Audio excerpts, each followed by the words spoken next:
Greetings, Father Mark signing on, continuing the series on the Catholic Church in the 21st century.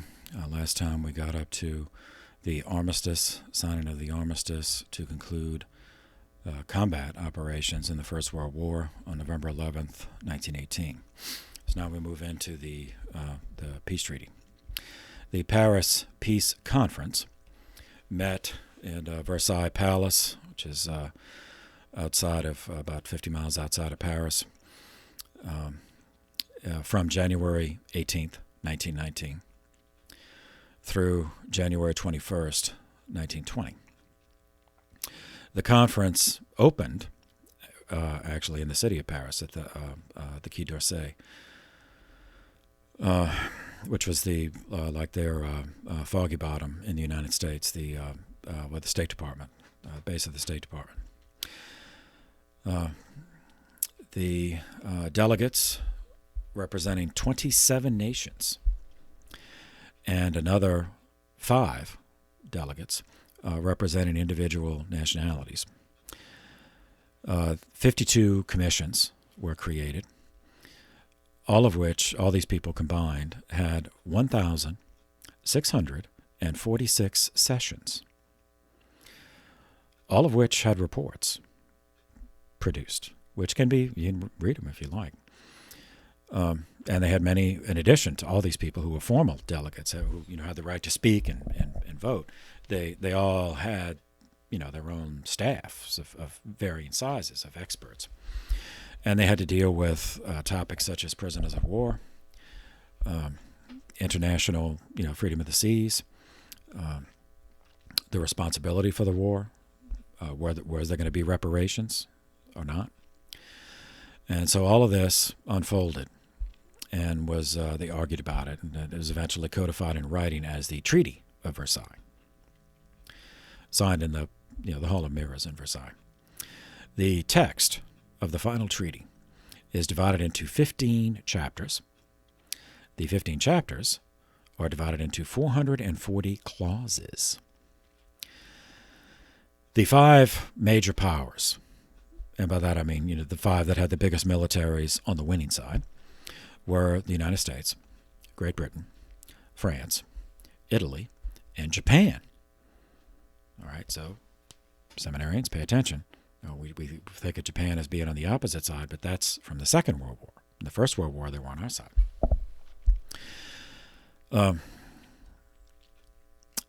Japan sent a former prime minister to represent them. They, the leaders of those, they met separately, just among themselves, 145 times. And in fact, since they had the biggest militaries, they're the ones who made all the major decisions, which in turn were foisted onto the rest, and they had to just accept it. The conference came to an end on January 21st, 1920, with the inauguration of one of the ideas to emanate from all of these meetings was the League of Nations, the forerunner to the United Nations. There were 5 constituent treaties prepared at the Paris Peace Conference that affected, that individual, stated countries. So the Treaty of Versailles, the one with the, that was with Germany, and that was dated June 28th, 1919. The Treaty of Saint-Germain was with Austria, because the Austro-Hungarian Empire collapsed, so, with Austria, on September 10th, 1919. The Treaty of Noailles on November 27th, 1919, was with Bulgaria. That's on the western side of the Black Sea. The Treaty of Trianon on June 4th, 1920, was with Hungary, which had been part of the Austro-Hungarian Empire, but since that went to pieces, literally, the separate treaty with Hungary. And the Treaty of Sèvres on October 10th, 1920, subsequently revised by the Treaty of Lausanne 3 years later, on July 24th, 1923, was with the Ottoman Empire, which fell, and was replaced by the Republic of Turkey, and then many other countries, as we shall see. The major decisions consisted of the establishment of the League of Nations as a permanently sitting body, international body, with representatives from all the participating countries.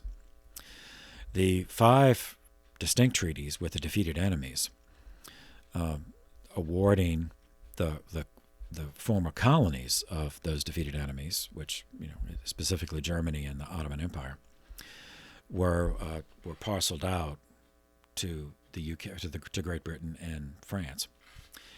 Reparations were imposed on Germany, and the drawing of new national boundaries to reflect the forces of nationalism in southeastern Europe, and to reflect, just basically what the winning side wanted from the Middle East.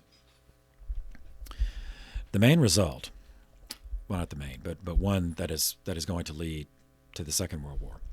Section 231 of the Treaty of Versailles laid the guilt, the entirety of the guilt for the war, on, quote, the aggression of Germany and her allies, unquote.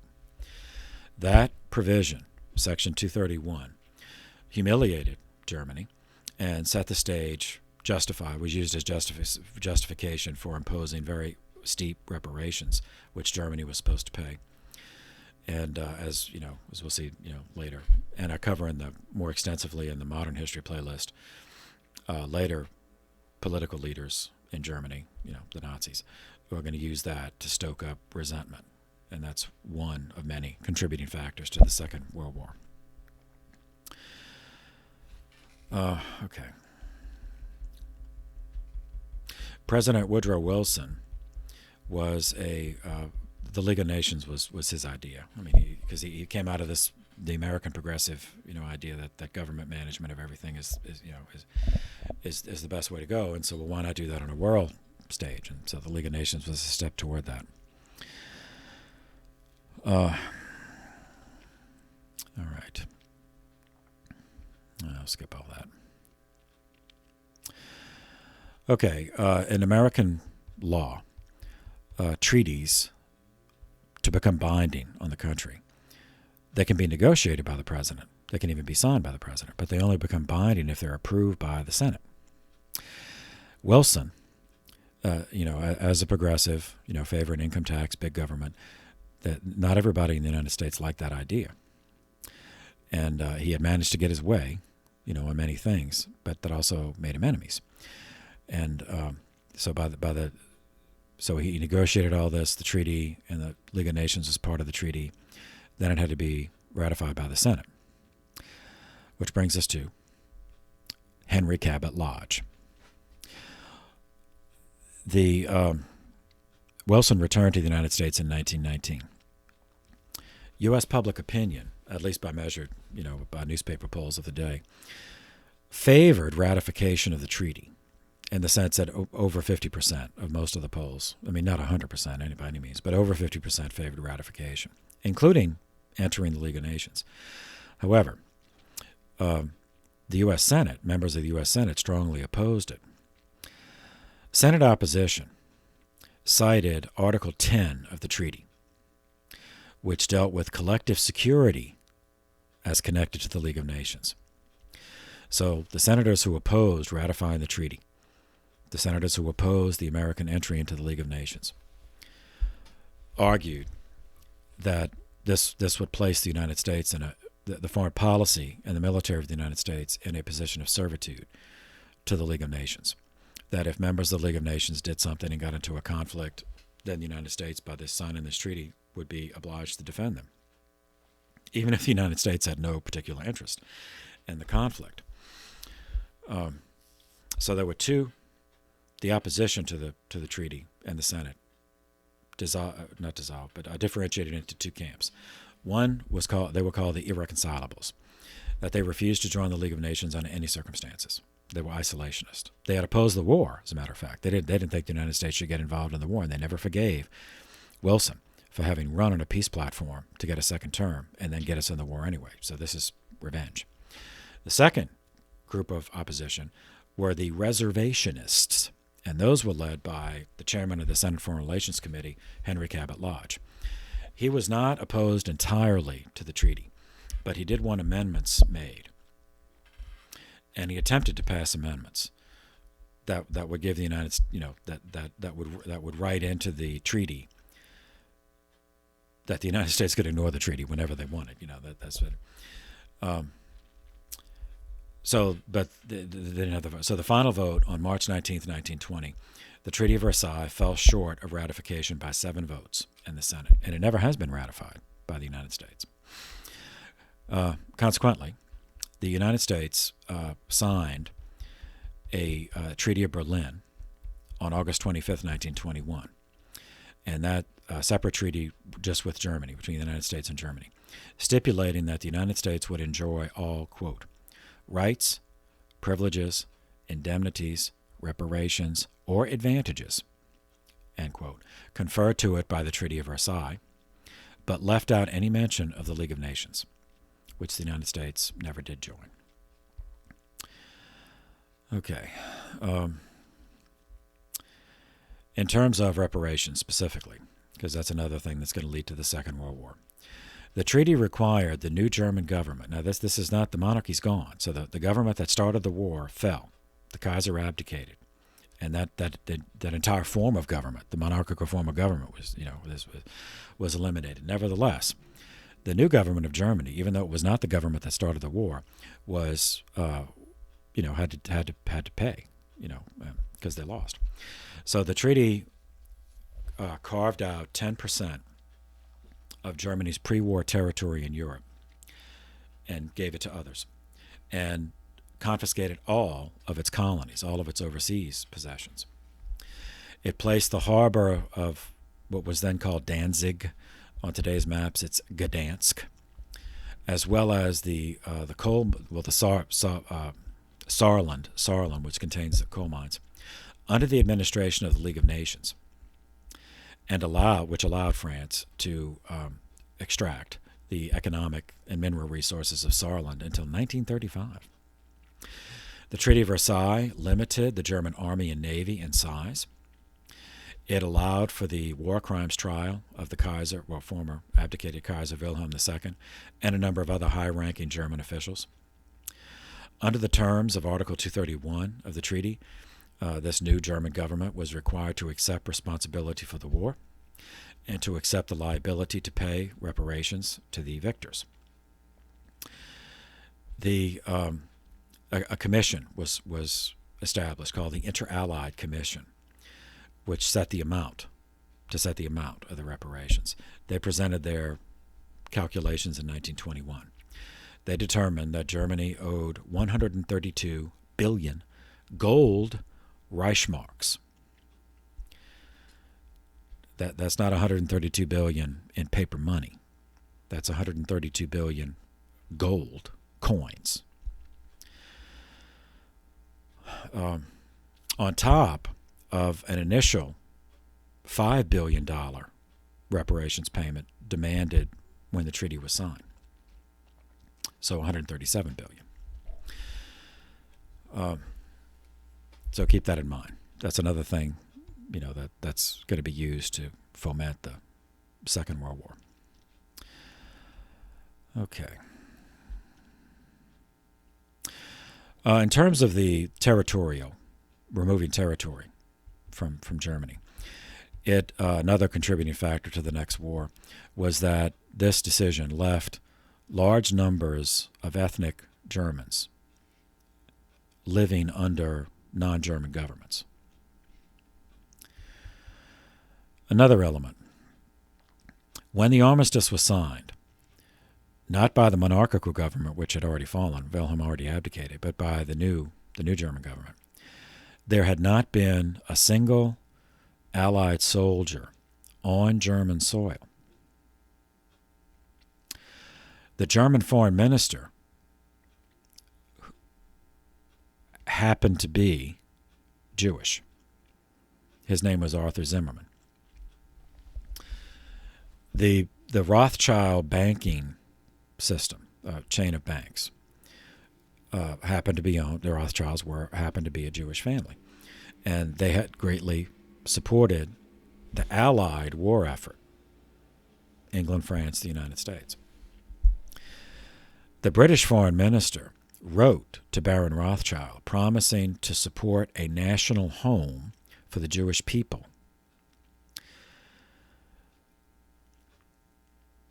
All of which, added to other things already mentioned, provided later the Nazis with endless ammunition to use in promoting the theory that Jews and the German government conspired with Jews and the Allied governments to destroy Germany for the purpose of gaining their own Zionist aspirations. Now, Hitler himself, though he was born in Germany, he was born in Austria. He actually served in the German army. He was a corporal by the time the war ended. When the armistice was signed on November 11th, 1918, he happened to be wounded. He was lying in a hospital bed. He was wounded in a poison gas attack. He later claimed that news of Germany's surrender without a single enemy soldier on German soil induced a fit of hysterical blindness. When he recovered, he claimed that he recovered knowing his mission in life was to overthrow the Jewish treaty that had humiliated Germany. And the Treaty of Versailles created the modern Middle East as we know it by partitioning up the old Ottoman Empire into Syria, Lebanon. Initially what's now the State of Israel was a British mandate. Transjordan, which is now the nation of Jordan, Iraq, and anyway, Saudi Arabia. All right. While this was going on, in 1919 and to 1921 with the treaty, in domestic policy in the United States, 1919, January 29th, the Constitution was amended for the 18th time, the 18th Amendment. It took effect in January of the following year. The enabling legislation was called the Volstead Act, and this implemented prohibition in the United States, prohibiting sale of alcohol. So how did this happen? This was passed by a political coalition of urban progressives with rural fundamentalists who secured sufficient congressional elections or got elected, sympathetic individuals to Congress, beginning in 1917. However, the movement can be traced farther back to the Women's Christian Temperance Union, the WCTC, as well as the Anti-Saloon League, which can both be traced to 1893.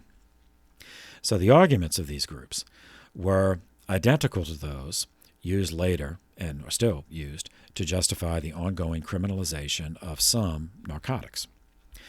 Examples being that the assertion that it fosters criminal behavior, that it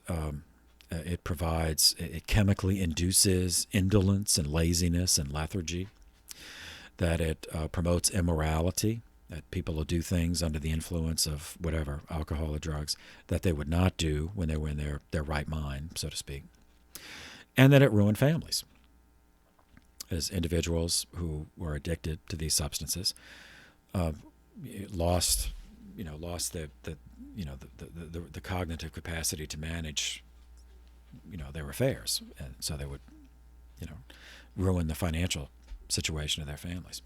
So based on these arguments, the prohibitionists, the temperance movement, argued that outlawing alcohol would result in a moral regeneration of society. Now, the temperance movement grew out of the same social gospel Protestant context that the original public education movement did, which we covered way earlier in this playlist in the 1830s. And so the first local prohibition movement, the first temperance society, as they would have called it then, was organized by a group of Calvinist Presbyterian farmers in 1789. Time passed. In the early 19th century, pre-Civil War, it became a prominent theme among social reformers, such as the same that promoted the social. It was all part of their social gospel initiative. As a result of these efforts, the American Temperance Society was founded in Boston in 1826. Within 5 years, it had signed up 1.5 million members, largely as a result of an emerging alliance between social reformers, labor advocates, abolitionists, abolishing slavery, as well as women's rights advocates, which in this context were the right to vote, women the right to vote. The abstinence from alcohol movement entered into a Catholic context 12 years later through the efforts of an Irish-born Capuchin friar named Father Theobald Matthew, who established the Total Abstinence Society in Ireland in 1838, the goal of which was to eliminate the social and spiritual damage of alcoholism by promoting a public pledge against drinking.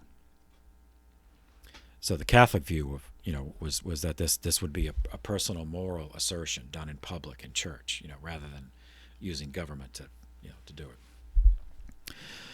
By 1843, Father Theobald Matthew made it to the United States and was traveling around, the parishes, promoting this, just simply the abstinence pledge, as they called it. And he traveled to over 300 cities, and do the abstinence pledge. Okay, same year, February 13th, 1919. We catch up. Last time we covered the background for the first Bishops' National Organization, the NCWC, the National Catholic War Council. On February 13th, 1919, this NCWC produced its first written document, the Bishop's Plan for Social Reconstruction. The text was written by Father John Augustine Ryan, whom we met earlier, and this was a plan that the bishops agreed to follow at the end of the First World War and made a Catholic version of the secular progressive movement official policy of the American Catholic hierarchy. And this was a huge change. Now, not every bishop agreed, but a numerical majority did because they voted on it. But those who opposed it regarded it as socialist infiltration. So, to summarize, this Bishop's Plan for Social Reconstruction. First, the nature, well, they would say man capitalized. I know that's not conventional to do today. So the nature of the human person is sacred because the human person is created by God. And it is God's will that the human person have a respectable life.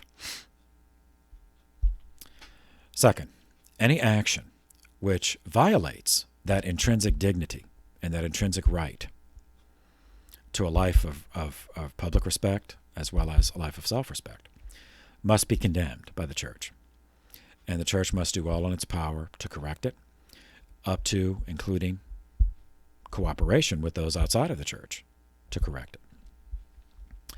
Third, the human person is social by nature and therefore needs a state, meaning needs a government. The authority of the government and the mission of the government come from God to promote temporal welfare and the common good through just laws. Part of the common good, the plan goes on, must be insurance guaranteed by the government to protect workers and families from the inevitable disaster contingencies of life on earth. Sickness, injury, accidents, becoming an invalid in the sense either from an accident or just through old age. Fourth, the bishop's plan declared a living wage, capitalized seminarians, that's a proper term, so a living wage, to be a moral right. And that right must be ensured by the government. And a just wage. You remember, well, in the last video I mentioned Father John Augustine Ryan's PhD dissertation had been on a just wage. So, and he wrote this, and so the bishops, at least a numerical majority of the bishops agreed to the definition of a just wage being the amount needed to provide a reasonable family life for workers. As a corollary, the bishop's plan stipulated that a wage must not be viewed as a commodity, shifting in value up or down with purely market forces.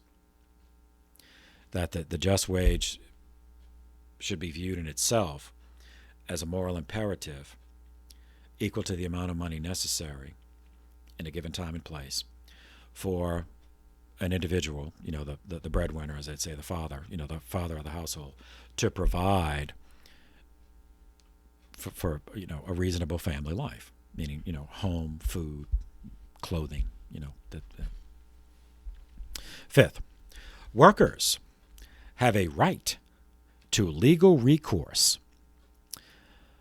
against their employers. And that right to legal recourse must be protected by the government. And workers have a right, a moral right, to seek redress of grievances from the government. And they have the right to seek redress of grievances, even if those are perpetuated by the government. Because there were cases, where the government would side with the factory owners, to break labor strikes. 6, the bishop's plan presented far-ranging proposals, which became the operating protocol for social action, for social justice, as they later call it, by the collective American Catholic bishops, at least a numerical majority of them, for the next generation. Actually, more than that, because in some ways it's still going on. Though, as I said, a significant minority of the bishops disagree, because they saw this as socialism, which leads to communism, and which leads to atheism. That's the name. Now, I also have to note, virtually all, in fact, off the top of my head, every one of them, I can't think of any that weren't, but virtually all of the specific proposals in this bishop's plan were, in fact, adopted by the government, the U.S. government, as part of the New Deal legislation of Franklin Delano Roosevelt, after in response to the Great Depression of the 1930s. For example, Ryan's plan, which became the bishop's plan, supported the right to a living wage and for labor to organize and bargain collectively. That means unions, the moral right to a labor union. It called for government loans to veterans returning from the First World War. So this is the later, which Roosevelt got passed as the GI Bill. It insisted that the government prevent monopolies through taxation if necessary, like punitive taxation to make monopolies economically unviable and force them to sell off, into smaller businesses. It called for government regulation of the private sector, government management of the economy, and for high taxation of income and inheritance. Now they're thinking, okay, this is only the wealthy, but as we know, that's not. And it also called for government to require wider distribution of stocks in stock publicly traded companies among employees. And it called for an end to child labor. So, all of this, now we take a lot of this for granted now, but for Catholic bishops to be, supporting this in that context, this is only 2 years after the communists have taken over Russia. So that, so the divisions between liberal and conservative in the church that we associate with Vatican II and the period after that did not just start then. Okay, so put some names to this. The bishops were internally divided over this plan. Cardinal O'Connell of Boston, whom we already introduced, wrote to Archbishop Curley, who was the chancellor of Catholic University. He wrote, quote, that the bishop's plan was, quote, Soviet legislation. These servants of the university and paid agents of the NCWC must either cease their crooked and false activities or leave the university and the offices of the NCWC. So even in context, it was identified by some bishops, or believed to be. I'm not saying it was, but believed to be by many of the bishops. socialist infiltration into the American church. Okay, ongoing antagonisms among the bishops all too often prevented concerted action for the simplest of reasons. They disagreed on what was the proper action to take. Additionally, the widespread negative publicity from anti-communist directed against the bishop's plan of 1919 must be taken into account in understanding the virulent anti-Catholic outburst triggered by the presidential candidacy of the Catholic governor of New York, Al Smith, which we'll cover in due course. Okay, after the war, the Knights of Columbus, who in a sense inspired the NCWC, continued their charitable works, and they remained, they still do, a national charity organization. They right after the war, they came up with ways to offer education and employment services to returning servicemen, because the GI Bill didn't exist yet. That wouldn't exist until later, after the Depression. In less than 2 years after the war, the Knights of Columbus Bureau of Employment placed 100,000 former soldiers in jobs. The Knights of Columbus's presence in Europe continued to help with the rebuilding of the damaged countries. A delegation of 235 American Knights of Columbus made a pilgrimage to Rome, and they met Pope Benedict XV, and he requested that they, as part of their plan, part of their work in Europe, that they build recreation centers in Italy for kids, for Roman youth. So this would be parks, like sporting, most of us sporting things. All right.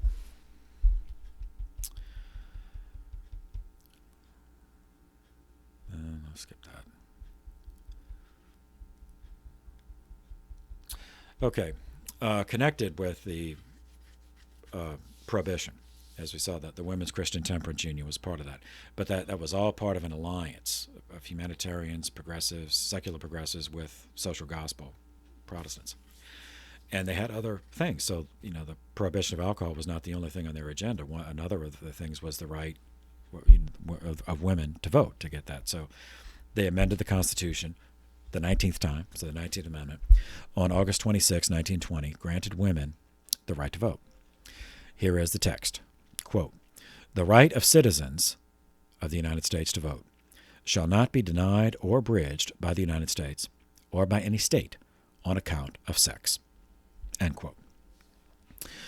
The American, this is another one that had a long history dating way far back. So the American Equal Rights Association was organized in 1866 by women's rights activist Elizabeth Cady Stanton and Susan B. Anthony. Those of us of a certain age remember the silver dollar with Susan B. Anthony, the Susan B. Anthony dollar on it. So they agitated the American Equal Rights Association, led by Stanton and Anthony, but publicly agitated for many humanitarian causes, one of which being the right of women to vote. So flowing from that was a subsidiary organization, the Women's Suffrage Group. So this group got political, men, but because that's to introduce into Congress a women's suffrage amendment, introduced in 1878, but it took until 1920 to pass it. Okay, so a more recent woman religious, Sister of St. Joseph, her name was Karen Kennelly.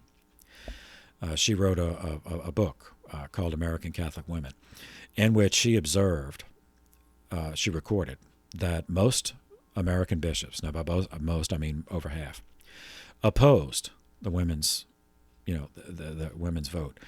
The reason being that they believe that it would introduce conflict in the household. It would divide the household. So they're still thinking in a very, very traditional way, that each household, would be a husband and wife and children, and that the man is the head of the house, that he would cast the vote representing the household. So that if you have, the man and woman in the house who are bound by matrimony before God, that here is a government initiative, asking them to get involved and and introducing the possibility that they would disagree. So this is dividing the family. That's the reason that they would give that Sister Kennelly traced in their public arguments. There were some exceptions. There were clerics who did support women's right to vote. Father John Ryan was one of them, who had, he was president of the Social Action Committee of the NCWC. A bishop, an example of a bishop who supported women's right to vote, was John Lancaster Spaulding, the Bishop of Peoria, Illinois. And they both had supported women's right to vote long before. Okay, that was August 26, 1920. On March 7th, 1921, Dennis Dougherty, who was the Archbishop of Philadelphia, was raised to the College of Cardinals. He remained Archbishop of Philadelphia, but he was appointed to the College of Cardinals. That brought the number of cardinals in the United States to 3. So there was Cardinal Gibbons in Baltimore, whom we've met. He's still there, and Cardinal O'Connell in Boston, whom we've also met. 2 weeks later, on March 24th, one of those 3, Cardinal Gibbons of Baltimore, died at the age of 86. He was replaced by Michael J. Curley, who was moved. At the time, he was serving as Bishop of St. Augustine, Florida, so he was moved up to be an Archbishop of the premier see, of the mother see of the country, Baltimore. Curley never achieved the national prominence of Cardinal Gibbons. And in terms of admission to the College of Cardinals, he was junior to O'Connell. So Cardinal O'Connell of Boston then became the senior cardinal in the United States. And he was opposite of it. So Gibbons had been more, friendly to the Americanist, the progressive side, whereas O'Connell was, Romanist. He's very, very traditional, very ultramontane, and very much anti-socialist and anti-communist. Okay, the following year, 1922, on January 22nd, Pope Benedict XV died. But in between those two things, 1920 was an election year, and but the swearing in took place on March 4th, 1921. That'll bring us to President number 29, Warren Harding. So we will pause here and then pick up with him in the next video. So for now, thank you for your attention. This session is adjourned.